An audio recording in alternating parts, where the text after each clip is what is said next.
नमस्कार, आप देख रहे हैं सी न्यूज भारत और मैं हूं आपके साथ ज्योति अरोड़ा। वक्त हो गया है न्यूज बुलेटिन का, जिसमें हम जानेंगे कि महाराजगंज में एक मां पर क्यों लगा हत्या का आरोप, इटावा में पुलिस ने क्यों किया पैदल गश्त और छत्तीसगढ़ में किसकी मनमानी से लोग हैं परेशान। इन सभी खबरों पर होगी विस्तार से चर्चा, तो आइए शुरू करते हैं जिलेवार खबरों का सिलसिला। बुलंदशहर में बेमौसम बारिश के पानी को खेत से बाहर निकाल रहा किसान। पानी में डूबी हुई फसल को बचाने के लिए किसान खेत से बाहर निकाल रहा पानी। वहीं ट्रॉली पंखा की मदद से किसान खेत से पानी बाहर निकाल रहा। किसान का खेत से पानी निकालने का वीडियो सोशल मीडिया पर वायरल हो रहा है। बुलंदशहर से सी न्यूज संवाददाता नितिन सिंह की रिपोर्ट।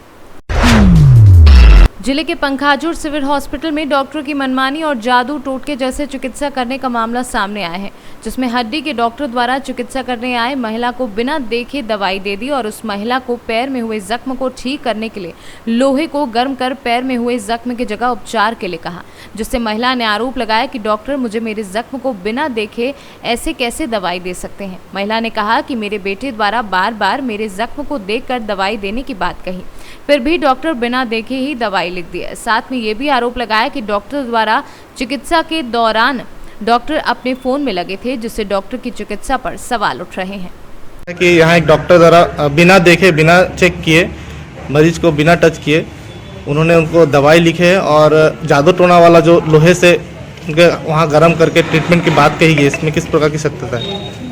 ये आपके द्वारा संज्ञान में लाया गया है, तो इसकी जांच करके जो भी उचित कार्रवाई होगी मैं करूँगा।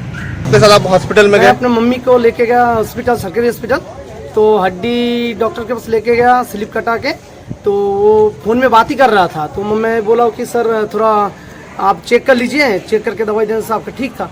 तो बोलता नहीं ऐसे ही हो जाएगा, लोहा गर्म करके पैर में थोड़ा छेक देना, उसमें हो जाएगा। आपके माँ जी के जो पैर में चोट लगा उसको देखे कि नहीं? नहीं देखे, दूर से ही दवाई दे दी? दूर से दवाई दे दी। हम लोग वो कमरे के अंदर में थे, हम लोग बाहर में थे खिड़की के सामने, तो वहाँ से वैसे दे दिए। आपने नहीं बताया कि सर थोड़ा सा देख के दवाई? हाँ, मैं बताया ना कि सर थोड़ा देख के दवाई देने से ठीक था। होता नहीं ऐसे हो जाएगा, लोहा का सेक दे देना गर्म करके। छत्तीसगढ़ से सीनू संवाददाता शुभो पाइक की रिपोर्ट।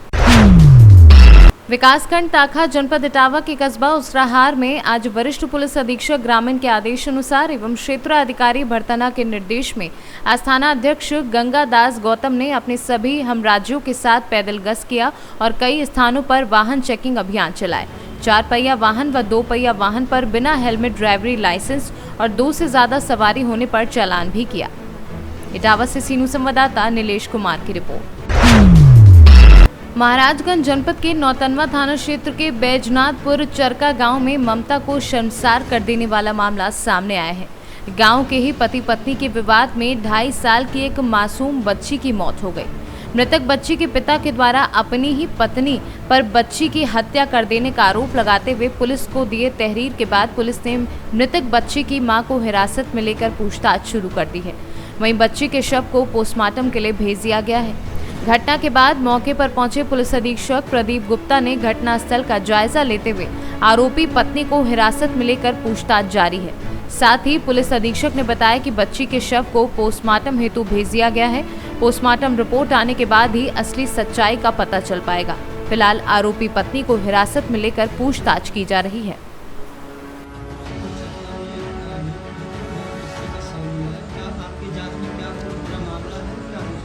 देखिए, गांव बैजनाथपुर चरका में आज पति पत्नी हैं, उनका आपस में विवाद हुआ और विवाद के बाद पति गांव के बाहर चला गया। करीब 1 घंटे बाद उसके भाई ने उसे फ़ोन करके बुलाया और कहा कि तुम्हारी बच्ची जो 2-2.5 साल की है वो मृत है। और पति ने पत्नी पर आरोप लगाते हुए एक तहरीर दी है कि पत्नी द्वारा ये हत्या की गई है। इसमें 302 आईपीसी का अभियोग हमने पंजीकृत कर लिया है। शव को पोस्टमार्टम के लिए भेजा गया है। पत्नी को हिरासत में लेकर पूछताछ की जा रही है। बाकी पोस्टमार्टम से भी क्लियर होगा कि इसकी मृत्यु कैसे हुई।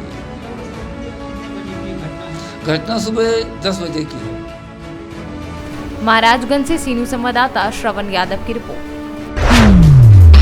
सबलगढ़ थाना क्षेत्र टेंटरा के अंतर्गत चंबल अटार घाट पर ऊपरी हिस्से में लगातार बारिश होने के कारण चंबल नदी का जलस्तर बढ़ने से एवं दोपहर से स्टीमर खराब होने के कारण लगभग 300 लोगों के बीच नदी में टापू पर फंसे होने की जैसे ही सूचना मिली, तत्काल स्थानीय प्रशासन एसडीएम एलके पांडे, तहसीलदार सुब्रता त्रिपाठी और एसडीओपी गुरुवचन सिंह, थाना प्रभारी जयदीप भदौरिया के साथ घाट पर पहुंचकर स्टीमर को ठीक करवाया और टापू पर फंसे हुए लोगों को सफलतापूर्वक बाहर निकाला और सभी को अपने अपने गंतव्य के लिए रवाना किया। मुरैना से सीनू संवाददाता अमन परमार की रिपोर्ट। आजमगढ़ के देवगांव मोलनापुर में NH 233 पर तेज रफ्तार से आ रहा एक टैंकर फ्लाईओवर में आकर टकरा गया, जिसमें ड्राइवर बाल बाल बचा। आजमगढ़ से कैमरा पर्सन अजय के साथ सादिक उस्मानी की रिपोर्ट। कन्नौज के उर्मदा ब्लॉक के ग्राम पंचायत चंदौली के ग्राम उमगरा में एक परिवार के 5 सदस्य बाल बाल बचे। 2 दिन से हो रही भयंकर बारिश व आंधी से शिल्पी पत्नी विमल सिंह व कंचन पत्नी सुनील सिंह व एक बच्चा मकान ढहने से उसी में दब गए। परिवार व गांव के लोगों की मदद से बचाया गया। उनका कहना है कि हमारे पास कुछ भी नहीं बचा है। इस समय न रहने की व्यवस्था है, न ही खाने की भी कोई व्यवस्था है। ऐसी स्थिति में दूसरों के घरों में गुजारा करना पड़ रहा है। वहीं क्षेत्र के काफी किसानों की फसलें जलमग्न हो गई हैं और अन्नदाता परेशान हैं। क्या नाम है आपका? अंजलि सिंह। अंजलि सिंह, क्या समस्या है? ये मेरा घर के लिए था। हम लोग 2 दिन से बारिश हो रही थी और कह रहे थे हम लोग दब गए थे, हमारे बच्चे बिटिया दब गए थे पति और हम। अभी कुछ लोग ने हमें निकाला अभी और हम गुजारिश करते हैं कि मतलब आपको आवास मिलना चाहिए और कुछ समस्या है। प्रधान को सूचना दी थी? जी नहीं।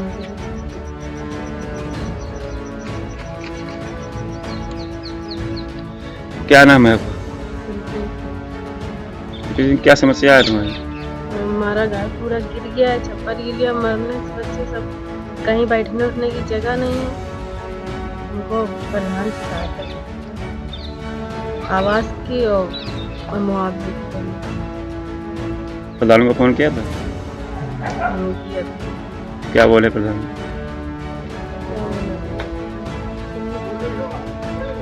और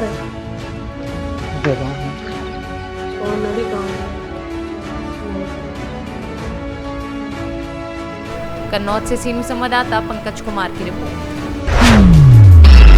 कौशाम्बी कृषि कानून बिल को लेकर किसानों का प्रदर्शन पूरे देश में पिछले कई महीनों से लगातार चल रहा है। शीर्ष नेतृत्व के आदेश पर किसान संगठनों का रेल रोको आंदोलन प्रस्तावित था। किसान आंदोलन के चलते कौशाम्बी जिले के सिराथू और भरवारी रेलवे स्टेशन पर भारी मात्रा में पुलिस फोर्स तैनात कर दी गई थी। कौशाम्बी जिले के intelligence CO Manjhanpur, CO Sirathu, SDM Chail, थाना कोकराज पुलिस और रेलवे पुलिस ने किसानों के प्रदर्शन को लेकर पहले से ही तैयारी कर रखी थी। किसानों द्वारा ट्रेन रोकने का आंदोलन सफल नहीं हो सका। वहीं किसान यूनियन के जिलाध्यक्ष नूरुल इस्लाम ने बताया कि सरकार किसानों को दबाने का काम कर रही है, किसान और जवान को लड़ाने का काम कर रही है, लेकिन सरकार की मंशा को सफल नहीं होने देने के लिए हमने ट्रेन को नहीं रोका, अन्यथा हम भीड़ को चीरते हुए घुस जाते और ट्रेन को रोकने का काम करते। किसानों ने भरवाली रेलवे स्टेशन परिसर में धरना प्रदर्शन किया और एसडीएम को 5 सूत्री मांगों को लेकर ज्ञापन सौंपा।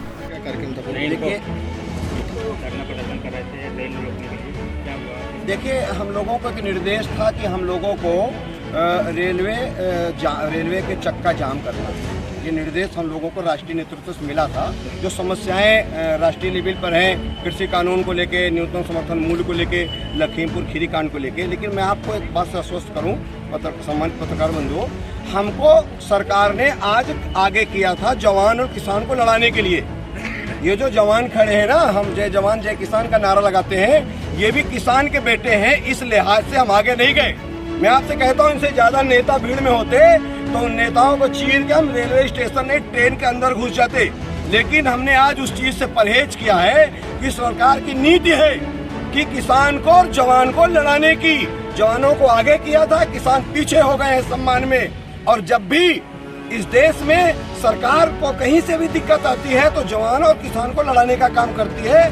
हमने ये फैसला किया है कि कर्म करोगे कर्म करेंगे, सितम करोगे सितम करेंगे, और ये फैसला लिया हमने, जो तुम करोगे वो हम करेंगे। पूरे 1 साल पूरे हो रहे हैं लेकिन आंदोलन कहीं से सफल होता नजर नहीं आ रहा है, क्या वजह हो सकती है? देखिए, आंदोलन सफल हो रहा था। इन्होंने कहा था कि हम कृषि कानून वापस ले लेते हैं, वापस नहीं लेते, स्थगित कर देते। मेरी बात को आप समझिएगा। आप हम लोगों से बहुत जागरूक हैं, आप पूरे क्षेत्र में जाते हैं, पूरे देश की सेवा कर रहे हैं आप। मैं आपसे कहूँगा, ये हमको बेवकूफ़ बनाना चाह रहे हैं। ये पहले वाला किसान समझ रहे थे, 50 साल पहले वाला किसान समझ रहे थे कि एक चटुई दे देते थे, किसान चाटते हुए चला जाता। मगर टिकैत, महात्मा टिकैत के पुत्र राकेश टिकैत भी जानकार हैं, इस संगठन में भी तमाम जानकार लोग आ गए हैं। ये इसको स्थगित करना चाह रहे थे कि आप धरना खत्म करके चले जाओ और ये छूटी घुट्टी पी के किसान घर चला जाएगा। मगर राकेश टिकैत ने, किसान संगठनों ने ये कह दिया कि हम झूठी घुट्टी पी के नहीं जाएंगे, तुम साल 2 साल 4 साल जब तक इसको रद्द नहीं करोगे किसान घर नहीं जाएगा। आपको कुछ मांग क्या है? हमारी मांग ये है कि जो तीनों कृषि कानून, काले कृषि कानून किसान विरोधी हैं, उनको वापस ले लो। जो हमारा धान गेहूं बिकना है उस पे न्यूनतम समर्थन मूल्य करके गारंटी दे दो कि इसके नीचे जो खरीदेगा वो जेल जाएगा। ये हमारी मांगे हैं। और तीसरी मांग ये है कि अब जुड़ गई है कि जो लखीमपुर खीरी हत्याकांड के अभियुक्त हैं उनको मंत्री पद से हटा के और उनकी जांच की जाए, गिरफ्तार किया जाए। ये मांगे हैं। और आज का जो बंद था उसमें शासन की एक मंशा थी कि जवानों को लगा दे स्टेशन पे, किसान को ललकार के जाके लड़ जाए और हमारे तरफ से ध्यान हट जाए। हमने उसका लिहाज किया। आपसे कहते हैं, इनसे ज्यादा भीड़ किसी नेता की होती, किसी राजनीतिक दल की होती तो हम आपको स्टेशन पे नहीं गाड़ी में घुस के दिखा देते। मैं पूर्ण विश्वास दिलाता हूँ आपको कि हमें विश्वास है कि एक दिन सत्य की जीत जरूर होगी। हम लड़ते रहेंगे। नूरुल इस्लाम, भारतीय किसान यूनियन जिलाध्यक्ष कौशाम्बी से सीनू संवाददाता अरुण कुमार मिश्रा की रिपोर्ट। प्रयागराज प्रतापपुर ब्लॉक में व्याप्त भ्रष्टाचार को लेकर क्षेत्र पंचायत सदस्यों और प्रधानों ने बगावत कर दी है। सोमवार को ब्लॉक प्रमुख की अगुवाई में प्रधानों व क्षेत्र पंचायत सदस्यों ने जमकर प्रदर्शन और नारेबाजी की। मुख्यमंत्री और संबंधित अफसरों को पत्र भेजकर भ्रष्ट सचिवों के खिलाफ जांच कर कार्यवाही की मांग की है। प्रतापपुर ब्लॉक में 83 ग्राम सभाएं हैं और 112 क्षेत्र पंचायत सदस्य हैं।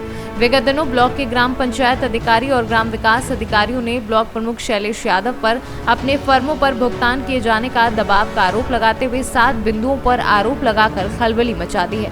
उसी परिप्रेक्ष्य में सोमवार को ब्लॉक प्रमुख शैलेश यादव की अगुवाई में ब्लॉक के क्षेत्र पंचायत सदस्यों और प्रधानों ने अपने चहेते प्रमुख के ऊपर लगे आरोप को बेबुनियाद करार देते हुए मुख्यालय पर जमकर प्रदर्शन किया और नारेबाजी की। पत्रकार बंधु जो है या थोड़ा शांत हो जाए सब। मामला यह है कि जो हमारे यहाँ के सचिव हैं, जितने भी सचिव हैं, इनकी रिश्तेदारों की सब फर्में हैं और बाहरी फर्में हैं जो फर्जी फर्म पे पेमेंट करके और अपने रिश्तेदारों को फर्म को पेमेंट करके ये पैसा निकाल लेते हैं। लेकिन स्थल पे जाके देखा जाए तो वहाँ काम के नाम पे जीरो, एकदम शून्य, काम कुछ हुआ ही नहीं है। तो जब मैंने इन सब कामों का अपने गाँव में जो है विकास ग्राम पंचायतों में जाके इन सब का निरीक्षण किया जो है, तो वहाँ काम शून्य मिला। तो मैंने एडीओ पंचायत से बात की जो है, तो एडीओ पंचायत ने ये साफ जो है ढीला हवाली किया उन्होंने जो हमें बताने के लिए जो है। और मैं इसी को, ये सब जितनी फर्में सब भ्रष्टाचार व्याप्त है और मैं इसको सबको रोकूंगा। और जो यहाँ प्रतापपुर फर्में हैं जो है, यहाँ प्रतापपुर के लोग हैं, उन सब फर्मों को पेमेंट करें, काम करें, हमें कोई दिक्कत नहीं है। बाहरी फर्मों को और सचिवों को, जो रिश्तेदारों की फर्में, वो उस पर काम नहीं कर रहे हैं, पेमेंट नहीं होना चाहिए। ऐसी कितनी फर्में हैं जिसमें गलत तरीके से भुगतान हो रहा है, जो कि जमीन पर दुकान खुली ही नहीं है और कागज पे उनकी दुकानें चल रही हैं। यहाँ ऐसे 2500-30 फर्में हैं कि यहाँ जमीन पर दुकान है ही नहीं, बस हवा में जो है फर्म बन गई है, पेमेंट हो रहा है, जो है काम हो ही नहीं रहा। तो सामान कहीं दूसरी जगह से मंगा ले रहे हैं फर्म वाले, कहीं इटावा के हैं, कहीं बनारस के हैं, कहीं जौनपुर के हैं, कहीं प्रतापगढ़ के हैं। तो ये तो आए जो है, पता चला मैं वहाँ बाहरी फर्मों को मैं खोजने कहाँ जाऊँ, पेमेंट करा के भाग गए हैं जो है। और गांव वाले प्रधानगण सब परेशान हैं हमारे यहाँ के जो है।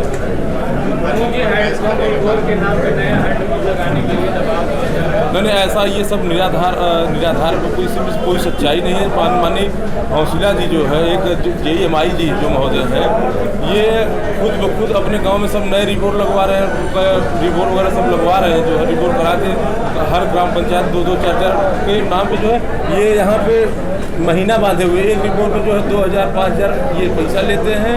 और पैसा लेने के बाद नया रिपोर्ट करा के जो है सिर्फ जो आता है ग्राम पंचायत पैसा, इसका दुरुपयोग कर रहे हैं। माननीय हौसला मिश्रा जी जो है। आरोप लगाया गया है कि आपके भाई चाहे तो नहीं, ऐसा ये सरासर असत्य, ये सब असत्य निराधार है, बिल्कुल इसमें कोई सत्यता नहीं। हमारे बड़े भाई जो है पढ़े लिखे व्यक्ति हैं, जो है वो डॉक्टर, एक पीजी कॉलेज के मैनेजर हैं, और ऐसा कुछ नहीं है। वो तो ब्लॉक, मैं तो जानता हूँ जब से प्रमुख हुए एक आध बार ब्लॉक आए होंगे, वो भी कुछ लोगों ने बुलवाया होगा तो ही आए होंगे। वो जो है वो सब बिल्कुल असत्य बातें हैं जो है। प्रभु जी, क्या ऐसा नहीं है क्या कि आपके परिवार में आपके भाई की भी कोई कार्यदायी संस्था है, कोई दुकान चल रही है? नहीं, ऐसा कुछ नहीं। वो तो अपने काम से ही नहीं फुर्सत है। वो तो पीजी कॉलेज के मैनेजर हैं, उनका इतना लंबा प्रोजेक्ट खुद ही है, जो अपने काम में व्यस्त रहते हैं जो है। और पढ़े। प्रयागराज से सीनू संवाददाता रणविजय सिंह यादव की रिपोर्ट। इस बुलेटिन में फिलहाल के लिए इतना ही। आप देखते रहिए सी न्यूज़ भारत।